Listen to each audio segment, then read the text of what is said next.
Okay, so as Merle noted, I changed the title, and that's because close to 2 years ago, I had what I then thought was an interesting idea for a short talk on the relationship between miracles, magic tricks, and where we might find analogs for either in baseball. That was for the 2020 Baseball and Literature Conference, and since that conference got canceled, I didn't end up actually writing any of that down. So 6 months ago, when the time came to come up for a submission for this year's conference, I thought I'd just dig up and dust off my idea from last year and actually finish what I'd only barely started over a year prior. However, so much of that now seems really nebulous and vague, and back then I was sure it was clear and illuminating, and I still feel nebulous and vague about it. So with that caveat, I'll begin by trying to articulate what I mean by magic tricks and miracles. So what else is philosophy good for if not trying to be clear about our concepts? So let's start with miracles. A quick stop by the infallible Stanford Encyclopedia of Philosophy gives us the following analysis of a miracle. A miracle, from the Latin word mirari, to wonder, at a first and very rough approximation, is an event that is not explicable by natural causes alone. A reported miracle excites wonder because it appears to require as its cause something beyond the reach of human action and natural causes. Now, I think this is a very good approximation of miracles for a few reasons. First is that it roots the experience of miracles firmly to the subjective experience of wonder. Second, it's careful to note that real, according to Hoyle, miracles are not explicable by natural causes alone. It then notes that reported miracles appear to require something beyond the reach of human action and natural causes, and this leaves open whether there are any real, according to Hoyle, miracles. And it also entails that we will have a hard time distinguishing between, according to Hoyle, miracles and mere reported miracles. But a problem with our analysis so far is that our two classes, reported miracles and according to Hoyle miracles, seem to overlap. For all according to Hoyle miracles will, when observed at all, of course, be reported miracles also. So, because of this, for any reported miracle, it will, by definition, appear to require something beyond the reach of human action and natural causes. So let us then, for purely analytical reasons, and recognizing that the classes, according to Hoyle miracles and reported miracles overlap, construct two different classes of reported miracles that do not overlap, and yet cover the entire territory. These will both be mutually exclusive and jointly exhaustive. Let us call these classes miracles and schmiracles. A miracle is just an according to Hoyle miracle, while a schmiracle is a reported miracle that is in fact merely a reported miracle, and not an according to Hoyle miracle. That is, one that, while appearing to require something beyond human action and natural causes, in principle does not require those things, and can be explained causally by resorting to mere human action and natural causes. Now, and this is important, note that miracles and schmiracles, though by definition perfectly mutually exclusive, are also by definition completely subjectively indistinguishable. The whole point of a schmiracle is that it looks and feels exactly like a miracle. In fact, once a schmiracle is causally explained in the right way, as not belonging to the class of miracles, it ceases to be a schmiracle. It no longer appears to require those things which would make it a miracle. A schmiracle explained is sleight of hand. The exposed schmiracle has been stripped of its ability to induce wonder for anyone who understands the mechanism by which the trick is turned. Okay, so much for miracles and schmiracles. We've now introduced magic and sleight of hand. So to mix our sporting metaphors, we've teed it up. Let's take a whack at it. Well, what about magic tricks? Here I have in mind the class of events which include simple sleight of hand, the performance of a stage show magician, and perhaps something more. A key feature here is that when we are witness to either sleight of hand or a stage show, we know we are being deceived. Not only do we know that we are being deceived, we are often delighted to be deceived, and we're often delighted because we're often paying to be deceived. And it would be insane to take a magic act seriously, to be, as David Mamet once pointed out, the person in the audience who knowingly assures the other patrons, he didn't really make that rabbit disappear. Or worse, someone who yelling, for God's sake, stop this maniac, rushes the stage and assaults a magician who has just finished sawing a woman in half. We know that the woman hasn't been bifurcated, though our sense of what is possible may have been. A really bad magician will show you how a trick is turned. I'm afraid to say, I fall into this category. If I'm ever patient enough to learn an illusion, I can never resist the desire to reveal it to friends almost immediately, thereby extinguishing the wonder almost as quickly as I produced it. A slightly better, but still bad magician will repeat a trick, usually also at the demand of the audience. But there are very good reasons professional magicians don't repeat a trick in a show. First, the element of misdirection is now missing. But second, repeating the trick necessarily makes it more ordinary. It is now, by definition, something that can be repeated. You may see where this is going. A good magician will not repeat a trick and will not reveal the trick no matter how much the audience begs. But what about a great magician? Ricky Jay is widely considered to be one of the best close-up magicians of his time, which is our time. And he has an interesting take on great magic and great magicians. So I'm going to play around a 4-minute clip from this autobiographical movie called Deceptive Practice.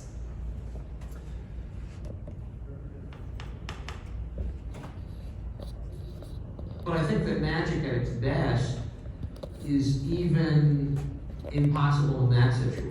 That for it truly to be magic, a magical moment, it has to be spontaneous.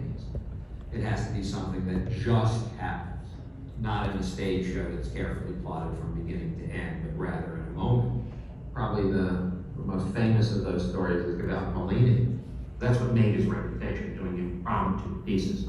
He would sit down in a restaurant at a meal, and he would be at the table for a long time, a number of hours.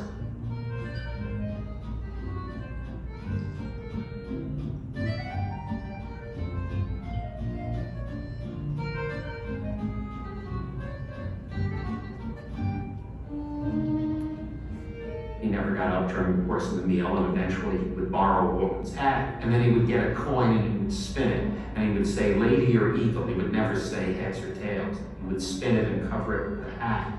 And when he lifted the hat, if the woman said lady, it would be the sign that had the woman on it. If someone said eagle, he'd spin the coin again, and when he lifted the hat a second time, there would be a picture of the eagle on the face of the coin. Then he would do this a third time. He would spin the coin, and when he lifted the hat, there was no coin at all, but in fact an enormous block of ice.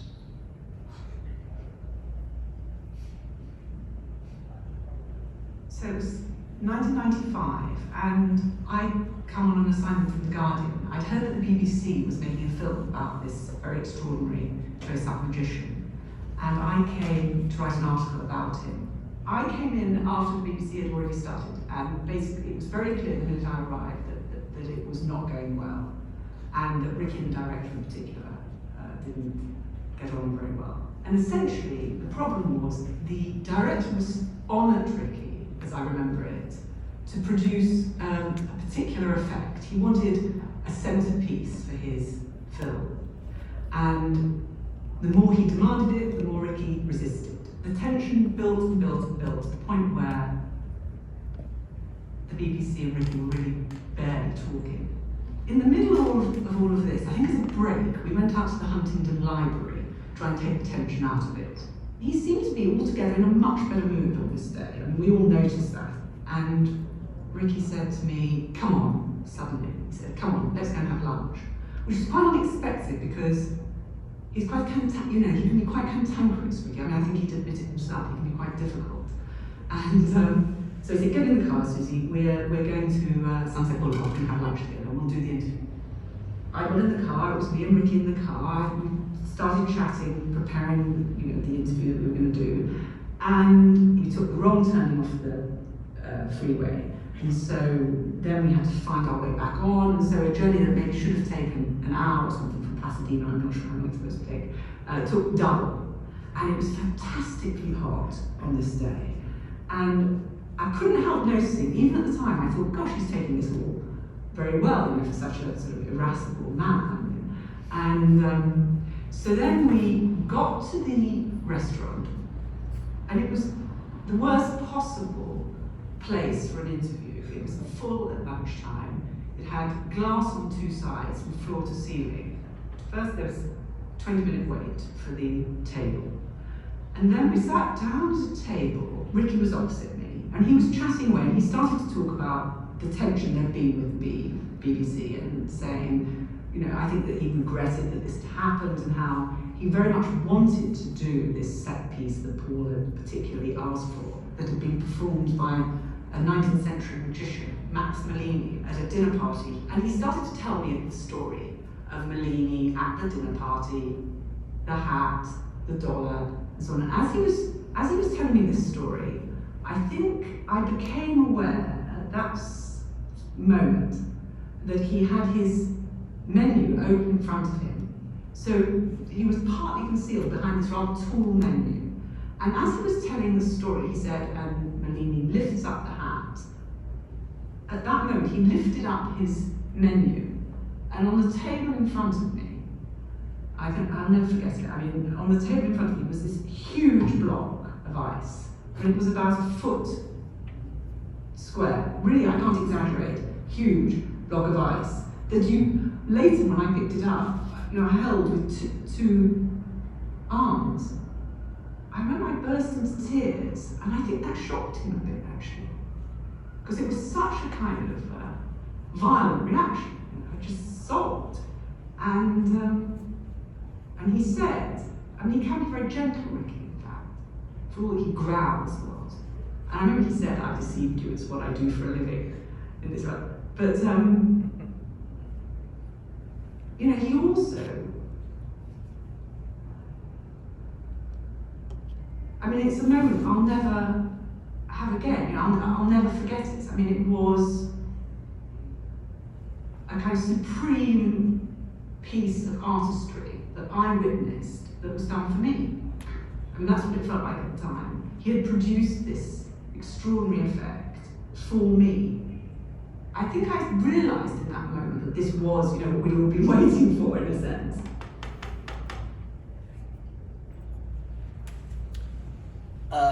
Every time I watch that clip, I'm shocked by how moved the woman in that clip is, and I'm equally shocked by how much the clip moves me. I mean, are we to think he's only done that trick once? For one person? What would it mean to have the kind of restraint to refrain from performing a trick like that but once? To my knowledge, Ricky Jay has never performed the ice block trick for a commercial audience, and yet this is something he knows how to do. It obviously produces quite an effect in the subject. The wonder it inspires seems to verge on the transcendent. And yet, we know it isn't a miracle. As rational observers of a magician, part of the background knowledge we possess going in, again, lest we be willing to storm the stage, is that what the magician does is produce an illusion that appears, but only appears, to require something beyond the reach of human action and natural causes. So earlier we explained how an event may move from being a schmiracle to sleight of hand. What this seems to be and to show is that really good sleight of hand can blur the direction in the other way as well.